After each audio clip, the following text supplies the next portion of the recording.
a good time. Put a smile on your face, yeah. KB Cam and Elation Radio. Even brighten your day and help you through the night. Bring you good music. KB Cam and Elation Radio. And here's your host, KB Cam.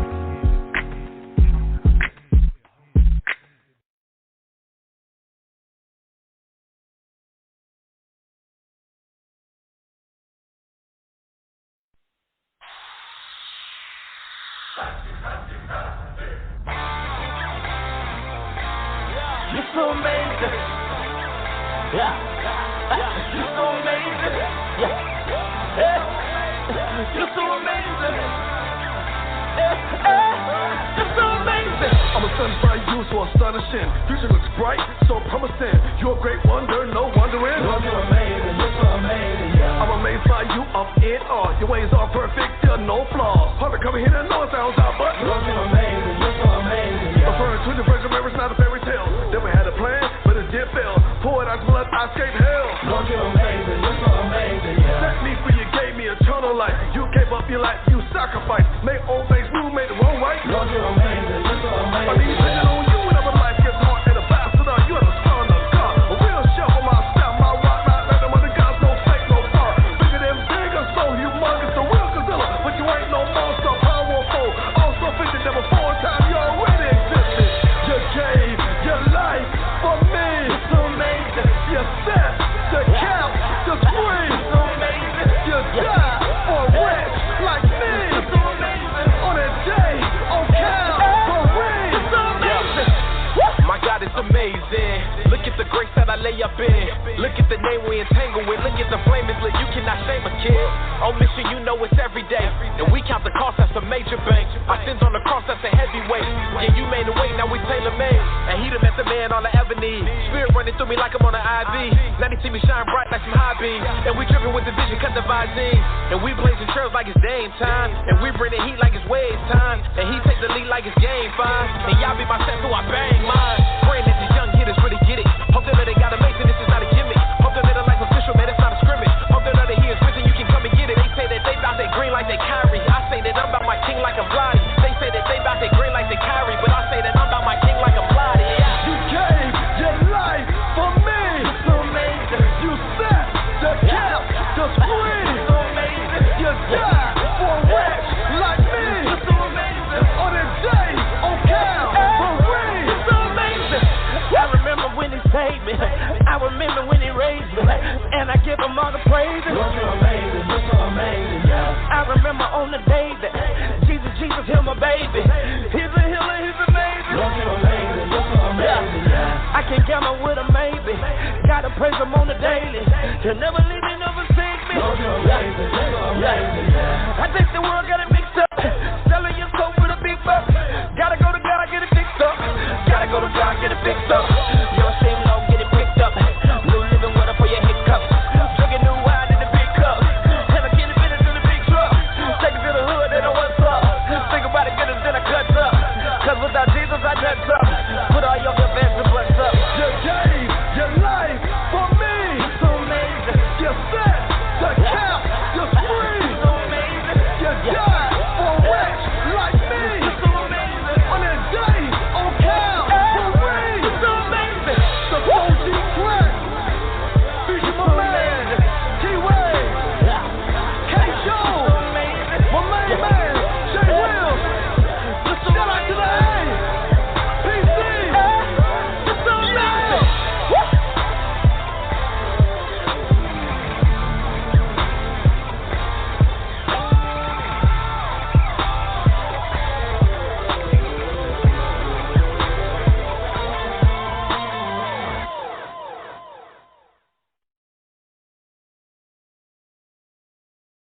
Yes, God is so amazing. Welcome back, everybody, to Elation Radio. This is Minister Sedric on Relentless Pursuit. What a great week this has been. Everybody give yourself a hand clap for making it to Friday. This is a divine day. Yes, welcome back. Today is May 7th, 2021. Wow, we've been doing this for a while now, and we're having a good time. Man, tonight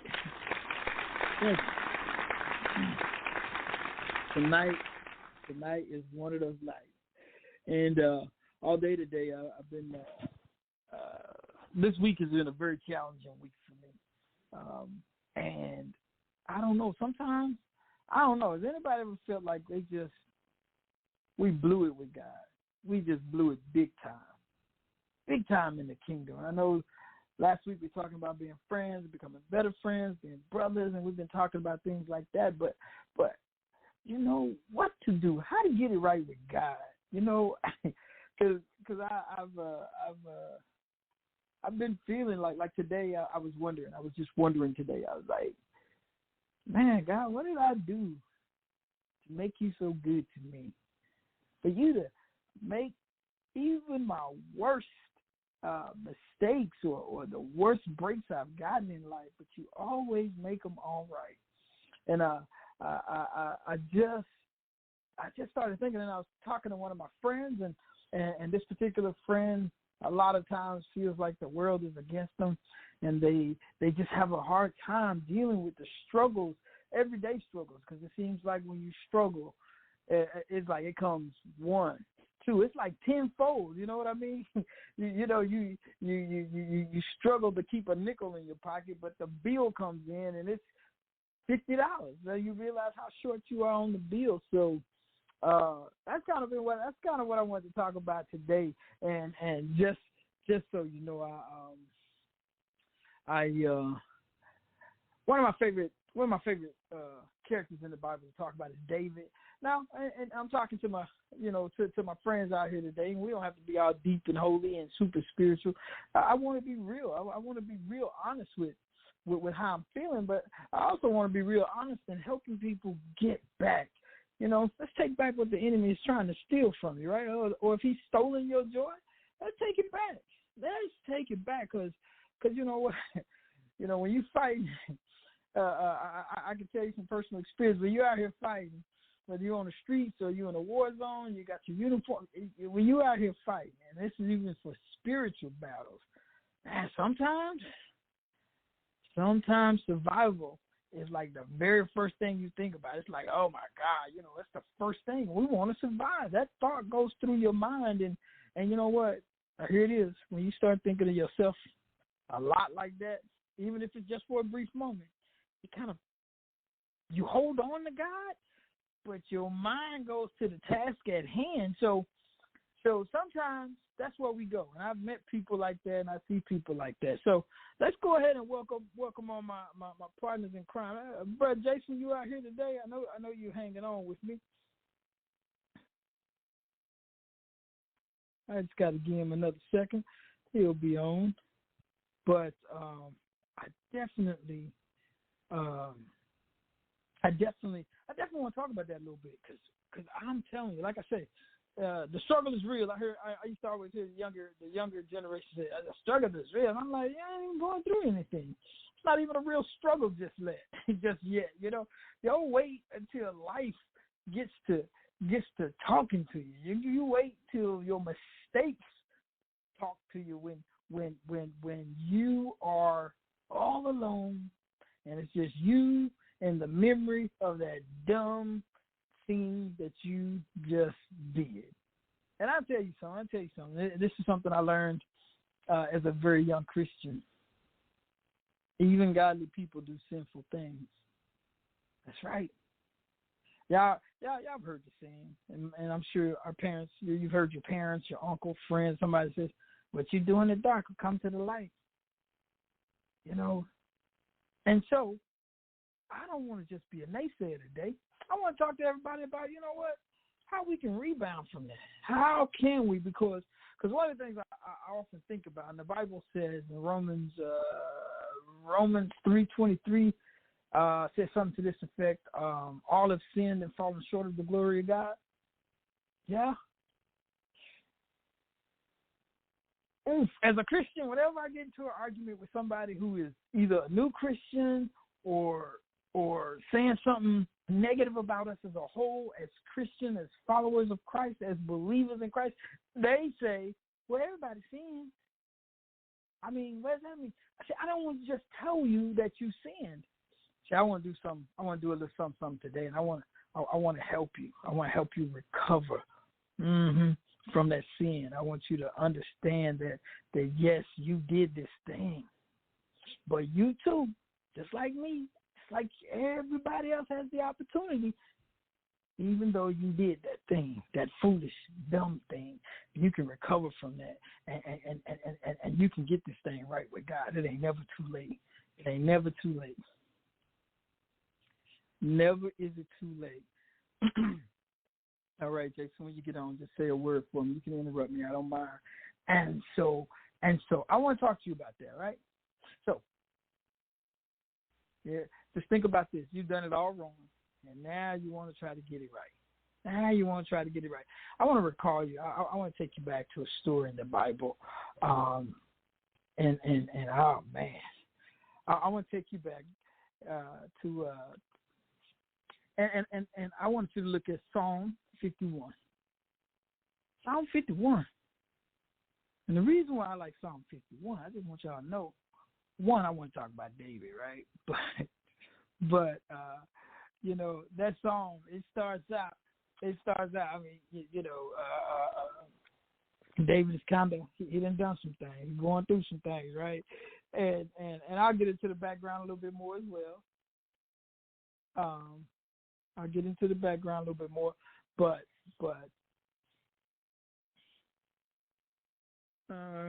okay. But God for forgiveness at that moment. You know, when you jump in, excuse me, to Psalm 51, I'm pulling it up as we're talking here, okay? I just had I don't know why, but I just had a hiccup here on my wonderful device. I guess it didn't like what I was saying, right?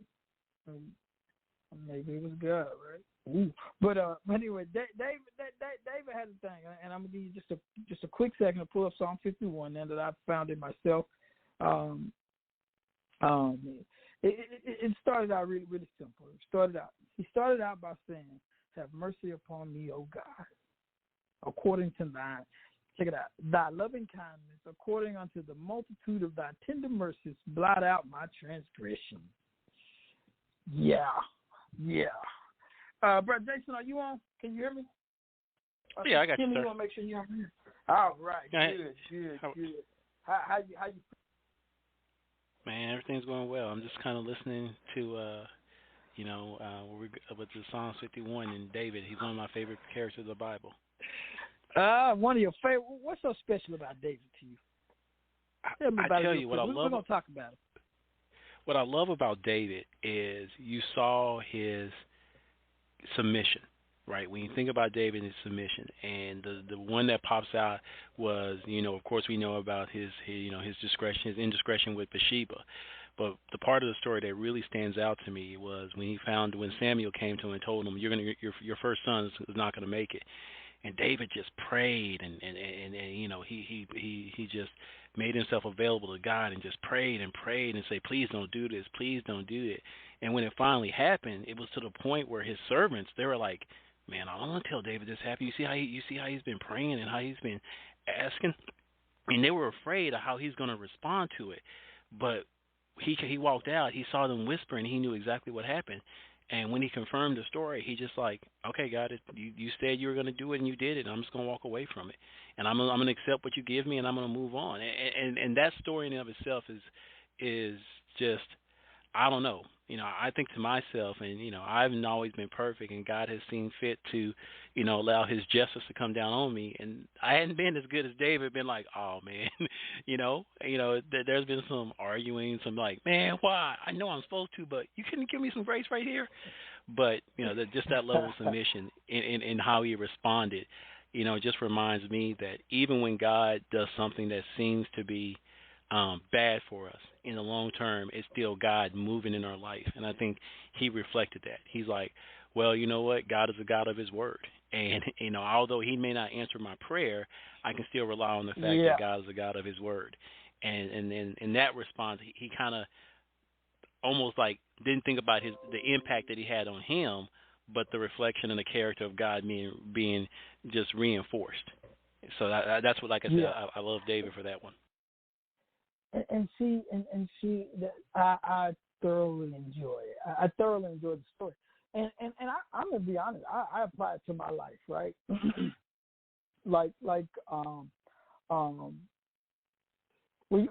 I was going to Psalm 51 because I needed to read that first part for us, right? But it gives us a look. It gives us a look inside of his heart, and it's just like you said, Jason. You know, you went to 2 Samuel there, and you talked about. Well, no, you didn't go that far. My bad. I went to, but with Nathan, when the prophet Nathan came to David, you remember when he confronted him about his sin, right? Right. But before his son was born, before he was here, he was confronted by Nathan, by the prophet. And so, one of the first things, and this is something that I had to learn to practice in my life. And correct me if I'm wrong. I mean, we talk about David. For those of us who don't know who David is in the Bible, that's fine.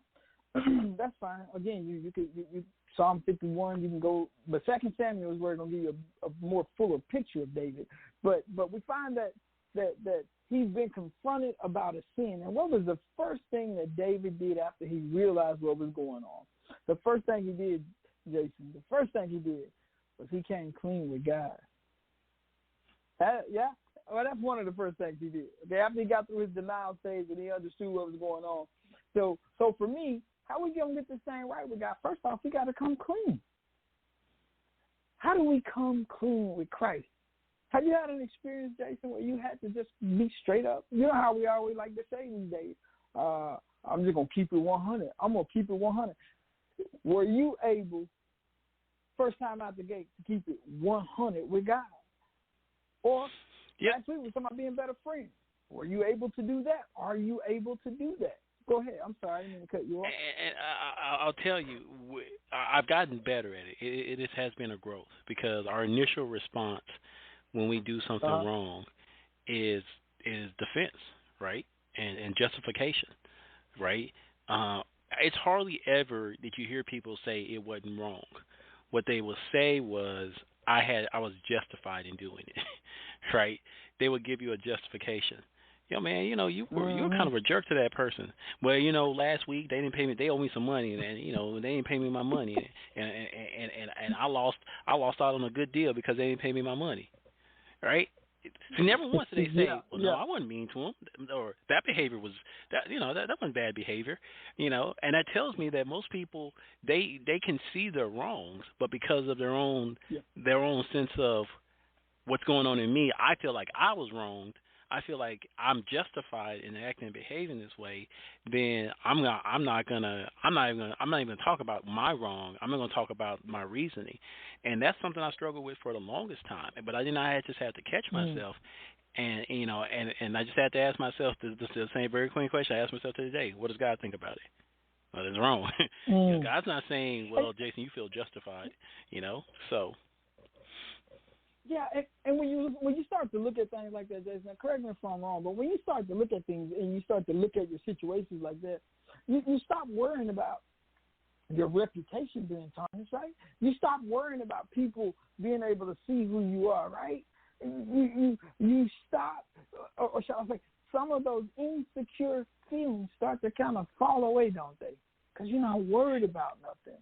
And see, for me, and the way I really try to live my life, I mean, because I've done a million things wrong, and especially now since my accident, like Jason, you and I can have a conversation, and 10 minutes later, I've forgotten what we talked about, and then a week later, the whole conversation will play out. It will come back to me, and it's really weird. But one of the things is come clean with God, and that's the same thing in our friendships. How does that translate over into our everyday lives?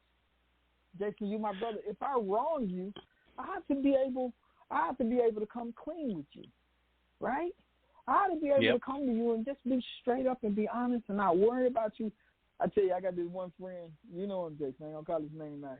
He's a frequent guest on the show, and I'm straight up and I'm honest with him, right? And to the point where it just, I know it's gonna come back at me, but I need to be honest with him, right? Because he is really close to me. And it happened on a phone call one day, And before the phone call ended, which the phone call was probably, I don't know, 30 minutes, maybe an hour long, but before it ended, guess what happened? He threw it right back up in my face. And I was like, wow. But you know what? I came clean with him. I was clean with God, and I was okay with him bringing it back up. Why? Because it's like you said, Jason, I wasn't worried about it. It's one of those situations where we can't pick and choose in life. You know what? Situations are going to come, but we can pick and choose how we deal with them.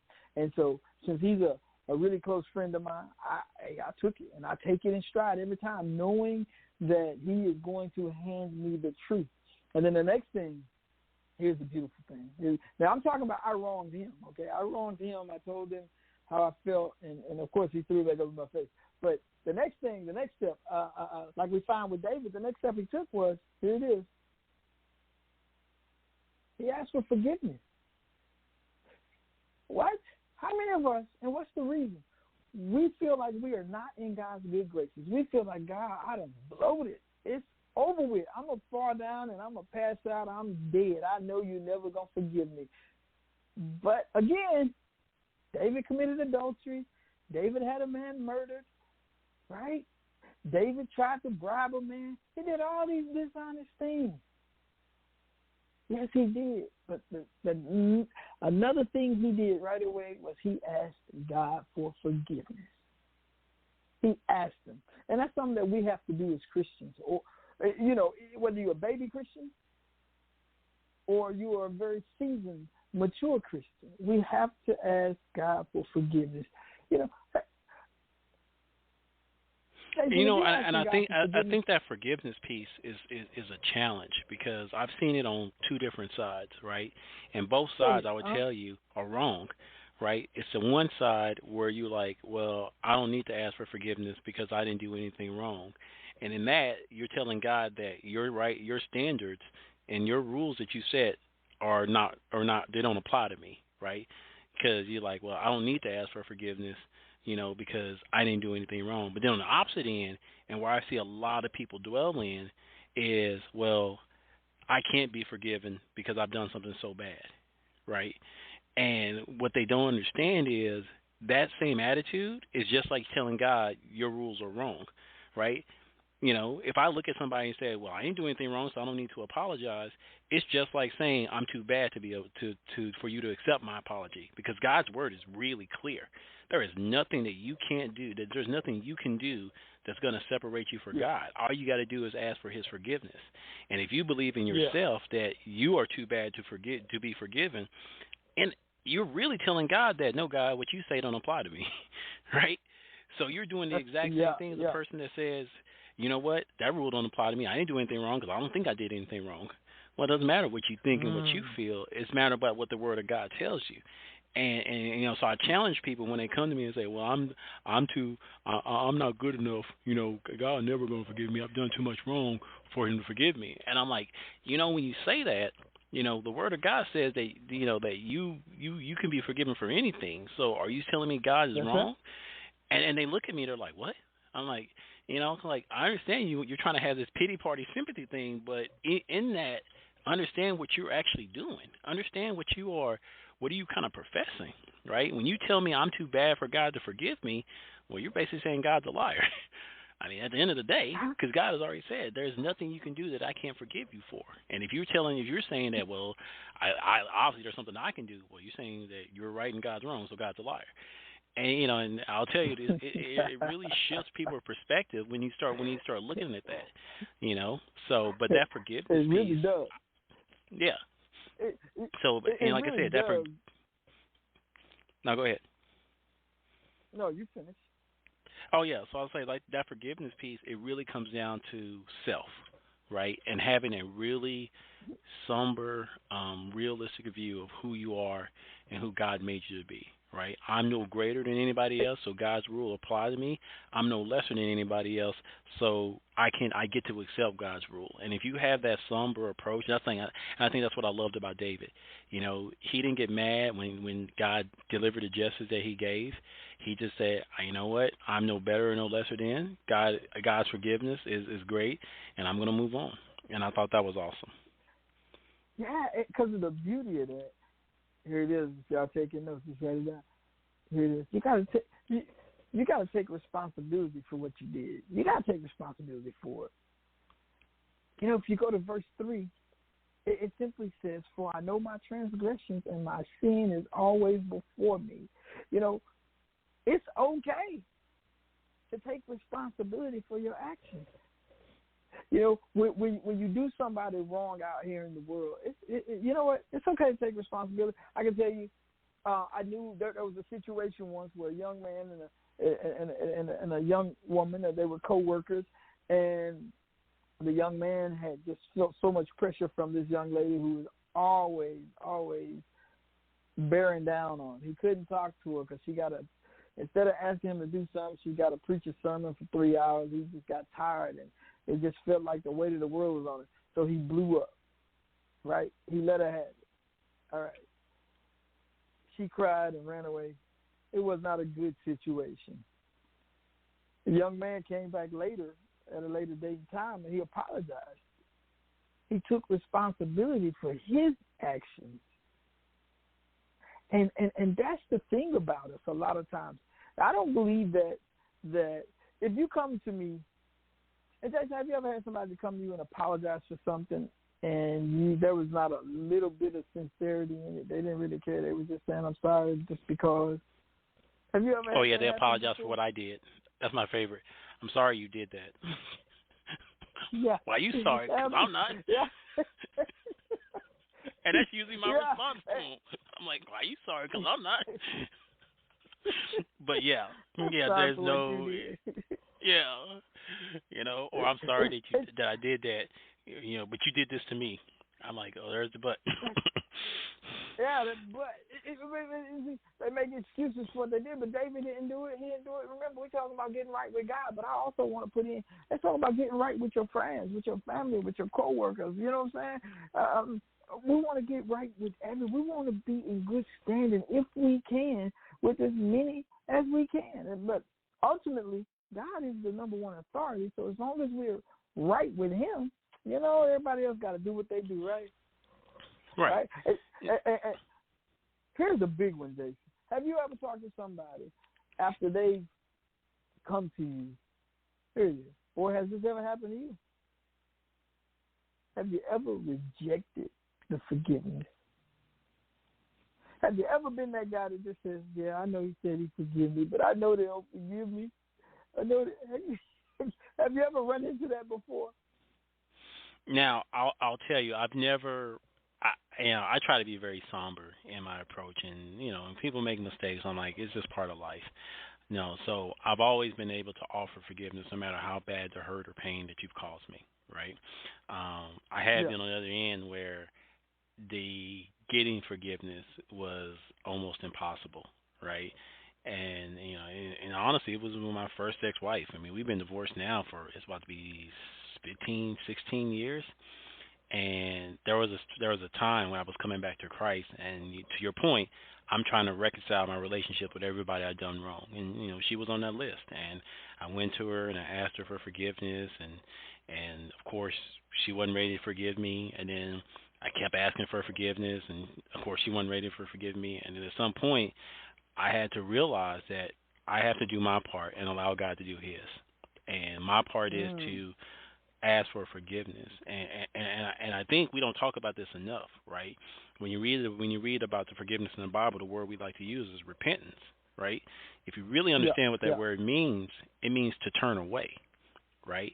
So that means that I'm going to ask for forgiveness, but I'm going to do something different, right? So my thing is, if you ask me for forgiveness over and over again, and you're doing the exact same thing, and you're coming to me 2 or 3 times asking for forgiveness for the same thing, I'm going to ask, all right, you know what? I don't want your forgiveness. I want your repentance.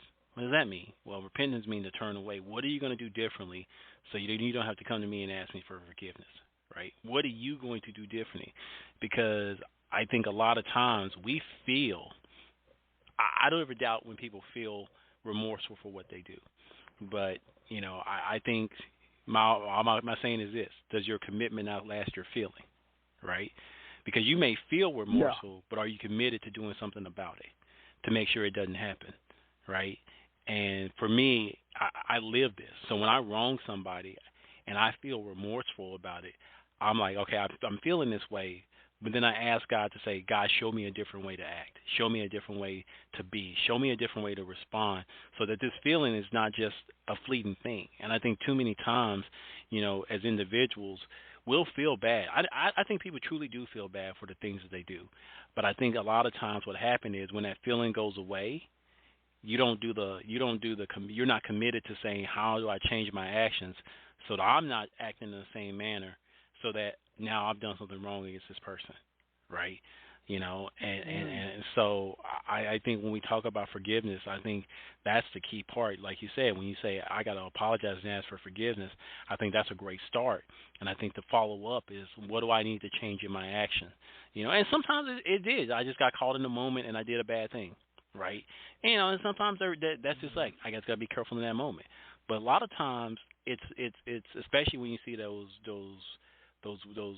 long-term hurts, those deep hurts, is because someone has done something over and over and over again, and a person has offered forgiveness, and then in that forgiveness, they've kind of come back in to do it over again, and those wounds just keep building on top of each other, and it's important that as a person, like you said, to try to stay in right standing, first and foremost with God, I've got to practice that behavior. How do I change my actions, my thoughts, my perspective, so that I can operate differently?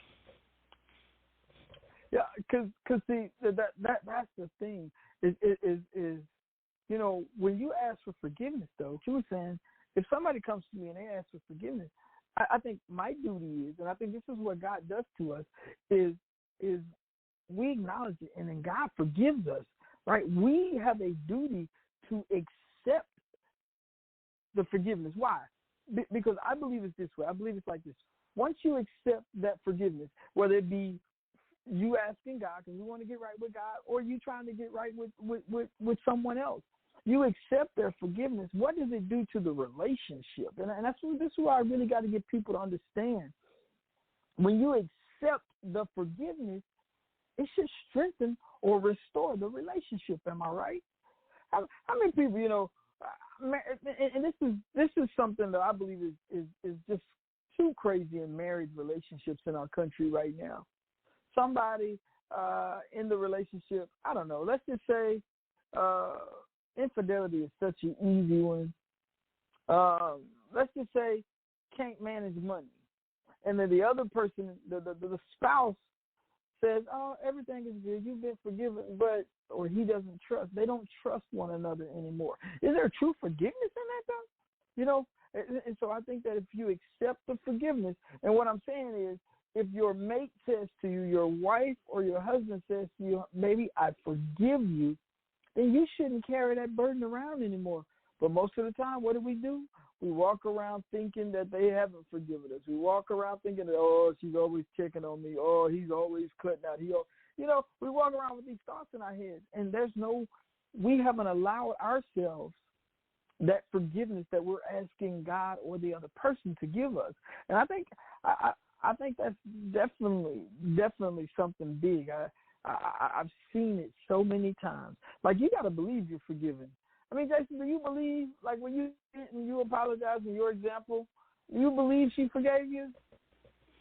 I will tell you, I try to. I tell you, her actions may have dictated differently, and but I have had situations where I have been forgiven by somebody, and I'm not gonna lie. To your point, it's hard because you've done something wrong, you feel embarrassed, you ask for forgiveness, and then it's almost even worse when they offer you forgiveness and they accept your forgiveness, because now you constantly walk around with that history of what you've done wrong to them, and you feel that sense of inferiority, like I've done something, and to your point, you don't truly accept that forgiveness, and it's taken me a while to be able to say, okay, you know what, I did do this person wrong, and I asked them for forgiveness, and they've accepted my forgiveness.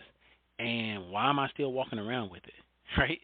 It's like, who am I? I did them wrong. Why am I feeling all funny and funky? And I'm in some type of weird place, because they've forgiven me, and you have to just got to be logical, but it is easy to get caught up in your feelings because I think a lot of times we strive to be perfect, and when we make those mistakes, it's almost easier to wrong somebody and then not have that person around because now you can forget about the wrong you did. But when you've done something wrong to somebody and they're still around, like you said, you have to be very intentional about saying they've forgiven me for this, right? You have to be very intentional that you're not bringing it up in your head, thinking like, man, I did them wrong. I don't know how they've been around me, and you keep carrying that. But I think that goes to the same thing when God forgives us, we want to try to carry that baggage around. And that is so funny to me because like with David said in verse 10, he said, "Create in me a pure heart, O God, and renew my steadfast spirit within me." Man, I never knew what that truly meant. I was much older. I've been in church for quite a while, but I never truly understood what that meant. And what I believe he's saying there is he's saying, okay, you know what? I'm a new creature right now, right? Let's start this anew. Let's start over. You know what I'm saying? He said, create and renew a steadfast spirit. Let's refresh this, God. And that's the thing. Even when it comes to our friendships, I'm telling you, we don't start anew. We start from a place of you got to earn my trust. We start from a place of where you burned me once, and so we never truly forgive that person. I get it. Be wise as serpents, but then it also says be gentle as doves. And being gentle, I believe, especially in our personal relationships, will definitely, you can catch more bees with more flies with honey than you can or more bees with honey than you can vinegar, right? And so we have to be careful in that, and because here's the real deal: the change, just like David said, in your heart, creating me a pure heart. Some of us, our hearts aren't pure. In other words, our motives aren't there. You know what I'm saying? Our hearts are in the wrong place. And I'm not one of those people who just wants to be around somebody so I can torture them, so that I can do all these things to them. That's not who we are. That's not what we're supposed to do. If I want to get back in good standing with someone, or if I want to get back in right standing with God, then first and foremost, that heart. I have to let go of some stuff. I got to let it go. Too many times we walk around here, let's just be honest. We walk around here killing people for little things. Let's see. You got some money, I'm going to take your money. You got a nice car, I'm going to take your car. Or you looked at me up and down crazy, I'm going to take your life because you looked at me crazy, or you said something to me, or somebody I knew. If your heart was in the right place, I'm not saying the thought won't cross your mind, but your heart, because your heart's in the right place, it won't allow you to go through this. It won't allow you to go through these things that we're going through today. And I also believe that when you get to that point and you recognize your past failures, when you recognize where you failed at before, you got to resolve that. How many of us are walking around here right now with unresolved issues? That's not you, other people? Am I one of those people? I would tell you there's so many people that comes up. And here recently, as I kind of got back into the dating scene, you see it more and more, right? And a lot of people, I'm doing the online dating, and I'm reading people's profile, and you can just see the unresolved hurt when they talk about, don't do me like my ex did me. I'm like, oh Lord, I'm like, come on now. It's like wow. And as you start interacting with people, there's so much unresolved hurt and unresolved pain, and I think the challenge is this. When you think about forgiveness, sometimes everybody feels like if you wrong me, you have to do the work to earn the forgiveness, right? But there's really nothing they can do to earn the forgiveness.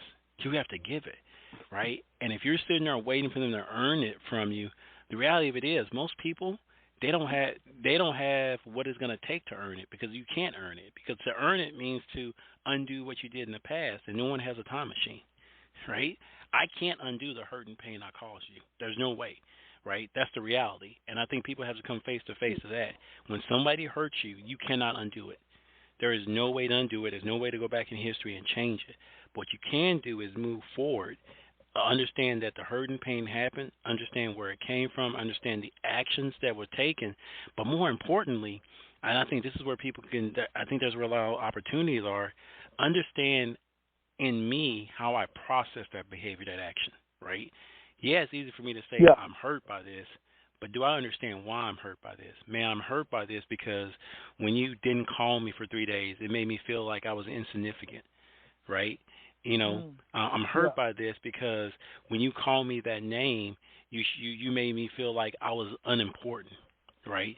And then once you identify that root cause, and this is why I feel like I've been able to forgive people, because once that root cause has been exposed, I think God has revealed that to me, and it's an area that I can invite God into my heart. Hey, God, I'm at a point where my identity, my worth is defined by how people treat me, and I know that's not what you want from me. Heal my heart of that. Strengthen my heart of that. Allow me to see myself how you see me. So that's why, when people hurt me, I look at it as this is an area that I can maybe seek God in, and He can heal me in this area, right? To say, okay, why did it hurt me? Well, it hurt me because I'm dealing with this mindset. I'm dealing with this perspective. I'm dealing with this history, right? And that's what happens a lot of time. People can't explain. It's like, and when you start talking to them, like, well, last time I felt like this is when such and such did that to me. And you realize it's like, man, you keep carrying that baggage with you. And that's the beautiful, and that's what I'm saying. That's the beautiful thing about the hurt and pain that we're allowed to feel in our life.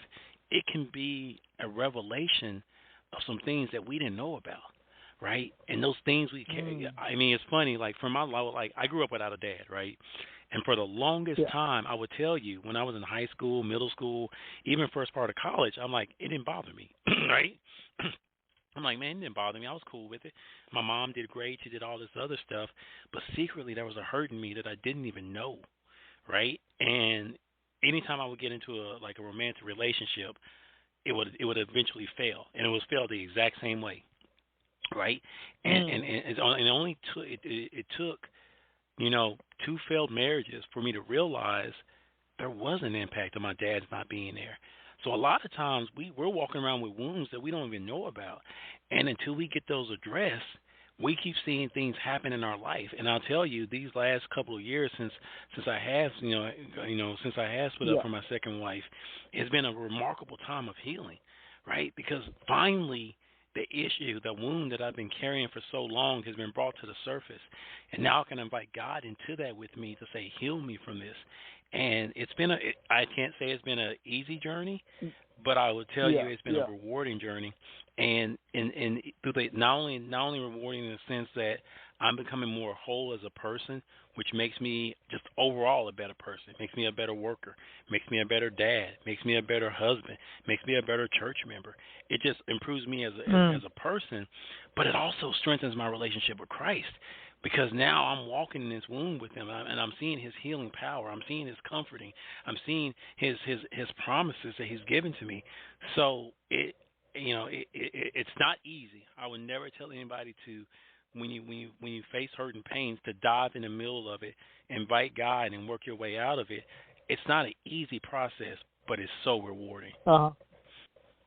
Yeah, what's funny about that is that you mentioned the recognizing the hurt that you carried with you when you once you got out of high school. You recognize the not having your dad, and you recognize the wounds that were there. But when you recognize it, one of the things about getting right with God, now, I think that once we do our part, I believe that God requires something of us. Whatever it is we do for Him, I believe He requires something of us. And that is that we have an open heart and an open mind, right? So when you recognize that, what did that look like, that forgiveness? You learning to forgive your dad, you learning to forgive yourself. What did that actually look like? Because, I know there's somebody listening who cannot forgive themselves for something they did way back when. I mean, I know people who struggle with these things for 20, 30, 40 years.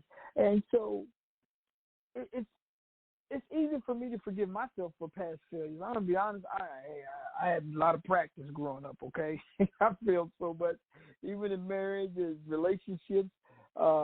When I had my homeboys growing up, that's what we called each other. I have failed. I failed classes. What does it look like, Jason, for you to forgive yourself, for you to say, okay, I did this, I'm ready to go. I know you gave it to God, but like just a quick 2-3 sentences. What made you able to get over even the past hurt with your dad? What helped you get over the hump? Or what steps? I would tell you, and your first question was, what did it look like? Well, what it looked like was coming to peace with, just what happened, right?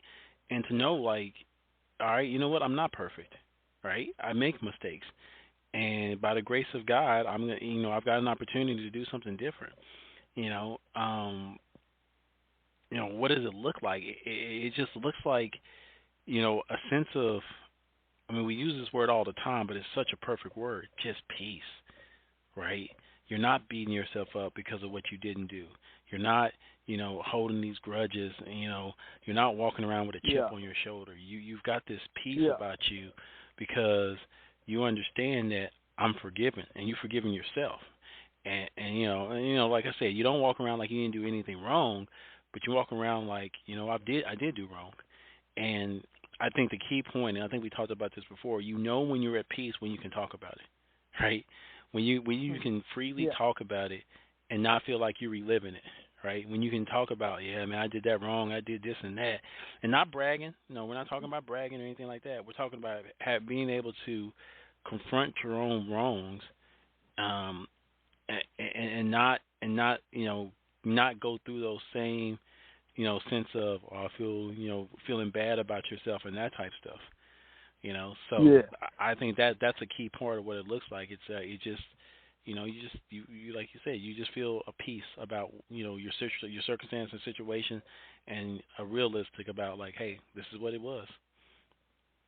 That's right. And see, I asked you that because I'm telling you. You would be amazed how many people that just won't let go. I mean, they hold on and hold on and hold on and hold on. And it's like sometimes you gotta know when to quit. You gotta know when enough is enough. And that's one of my favorite things. Favorite things to say. Enough is enough. Regina Bell, she made a song back in 1998. 98, 99, one of those years, and the title of the song was I've Had Enough. And she says, I've had enough of all this pain. It's time for, you know what I'm saying? It's time for us to go our separate ways. See, that's where you got to get with pain and hurt in your life. You got to say, I've had enough of you, pain. I've had enough of you, hurt. It's time for us to go our separate ways, right? When you want to get right with God, that's what you got to do. You got to get that. You got to get that together because we want to be upright with God because we know that is the only way. I had a friend that asked me the other day, and he said to me, what have you done that you're going to go to hell for?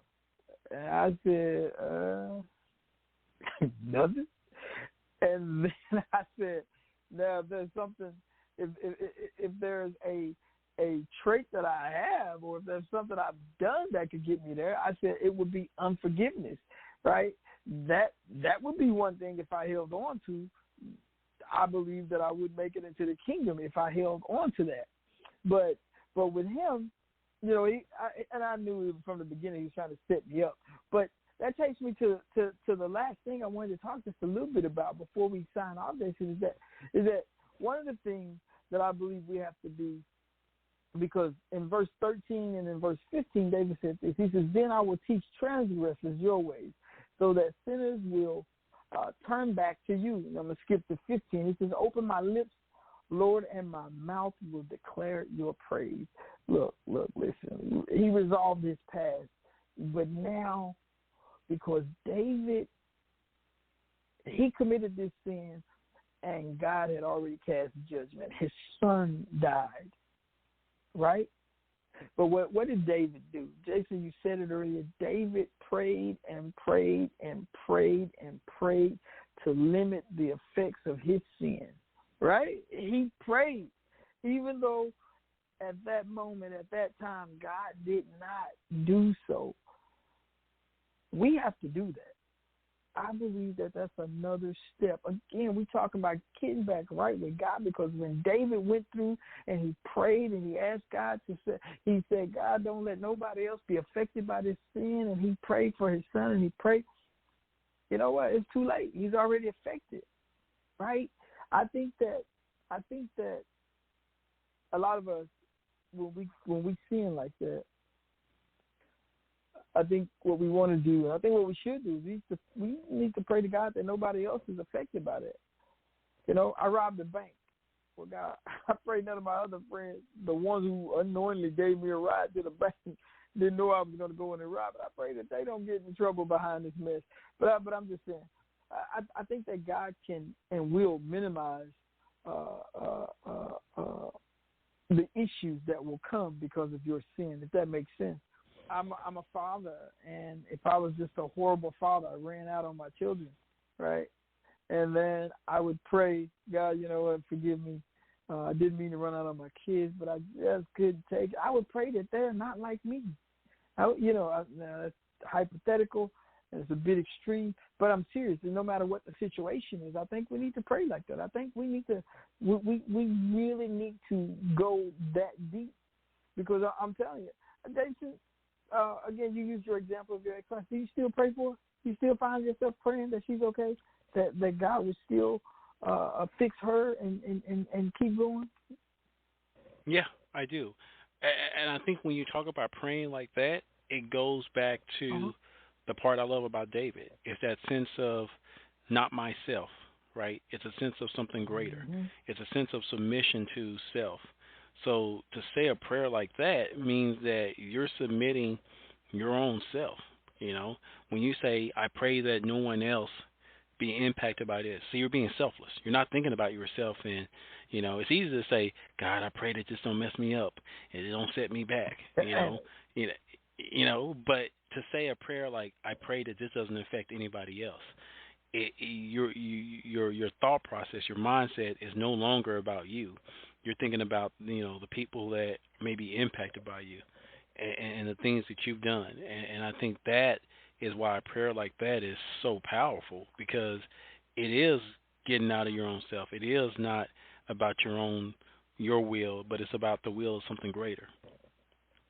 That's right. See, and our will should be that, because I know, you know, here, I'll tell you, I will tell you this. On Friday night, I'm really kind of giddy because I want to chat a little bit. Sometimes I like just chopping it up from the hip, just going, and then other times I really like just talking about how we can be better persons. Because one of the things about relentless pursuit, that means that you're pursuing something to the ends of the earth. I mean, you never quit. You never get tired. I mean, you may get tired, but you just never quit. You may get beat down, but you never quit. You may lose both feet, but you never quit. And that's the thing, being relentless about our pursuit. Because I tell you what, if I didn't get it right with God, I don't believe I'd be where I am today. And I'm no way, no how insinuating that I have it right with God 24/7, 365. Not what I'm saying. I'm saying my heart's in the right place with God. I ask for forgiveness, you know. And it's not that I don't just go through the motions. And that's the thing about us as Christians. A lot of times we have to be really careful. I mean, have you ever found yourself just kind of going through the motions? You know, I think that, you know, you're making withdrawals from a bank account, but you're not really making any deposits. And so we have to be really careful. So another point I want to make is this right here. We got to always keep going together. We are all human beings, and we are all in this fight together. The division around that we have around today is horrible. and it's built on nothing, you know. And so, but once we get it right with God, we won't have room for that stuff. Am I right, Jason? We won't have room for that. Animosity, we won't have room for that. No, I agree. We'll be. Our perspective be different, so much right? The things that we think are important don't become important. We like, okay, God, what's important to us? And I think that's what's key about getting it right with God, because there is just so much power when you can see the world differently, and you can see the world as God see it, and you can see the opportunities and the blessings, and you do walk around with a sense of giddiness, because you see all the greatness that God has created, because you're able to see to see the world as God sees it, and I think there's so much just power in that. Wow, wow, man, you brought up something for another topic. I won't go into it. Maybe we'll talk about it later. But I tell you what, I am elated tonight. And I tell you what, I will be on my knees praying tonight. Sometimes I pray in the bed, but sometimes I have to get on the floor, man. I have to, because I'm asking God for something, and I'm asking for something big, right? I think one of the biggest requests I've ever had, but I'm asking for it tonight. So, Jason, hey, man, I want to thank you, man, just hanging out with me, talking a little bit tonight. I hope somebody gets something good out of this. You got any closing remarks? Nah, man, just always remember that saying, forgiveness is a prison, and when you offer it, you let the person go, and the only person, the person that's in jail is you. And that's the key. That's the most important thing about forgiveness, is really for you and your heart. Awesome. So thank you again, brother, for hanging out with me. And you know what we say about this time. We've got our heads on right. We're pointed in the right direction. So I always say, find something you love. You chase it, embrace it.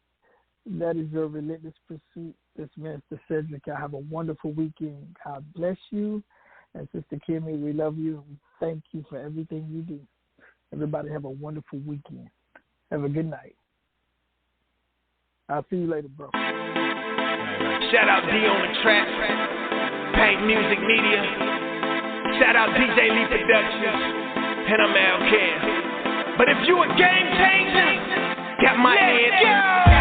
My grind don't hide. Win, lose, or drought, I'ma ride till I die. I go hard in that lane. My God is the aim. Put me in, coach, and watch me change the game. Cause I'm a game changer. I'm a game changer. I'm a game changer. I'm a game changer. I'm a game changer. I'm a game changer. I'm a game changer. I'm a game changer.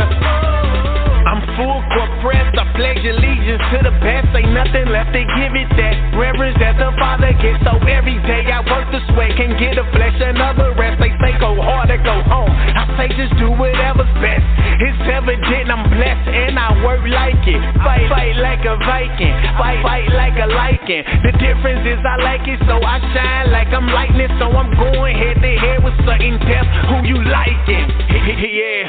So it's time for coach to put me in. I'm strapping on my shoulder pads, lacing up my cleats, and then I'm gone with the wind. Like I'm gone in 60 seconds. You can't hold me, you can't check me. Check the memo, check the message running through. Like I'm baddest, I'm trucking whoever's standing in my way. Ain't no way you gon' stop me. You better off to let me in, cause I go hard, even though they say no way that I could win. Like I'm Brett Ford, I'ma ride this wave, my head to the sky.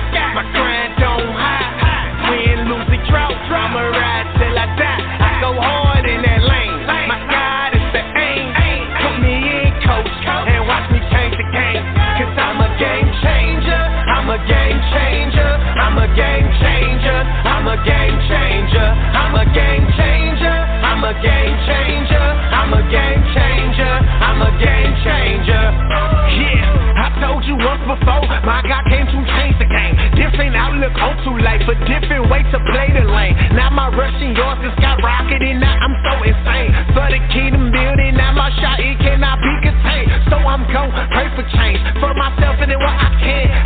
need no euros or no pesos or no money grams. Shout out to Wado, cause I know that he gon' play this fam. The FCA Sports Camp, game changer, summer jam. I don't need 100 grand to tell them that they need the lamb. It's heaven, it's just who I am. Al Cam, this where I stand. Man, I'm gon' play the fist. It's so deep to turn and quit. It's like I'm out from the trap to turn around, get back in it. Never that's not insane. It's evident your book they chain. Like I'm Jack Johnson, the same year he changed his name. So I sacrifice my life for the cause, just to win. And if you a game changer, let me see my head sit. My grind don't hide.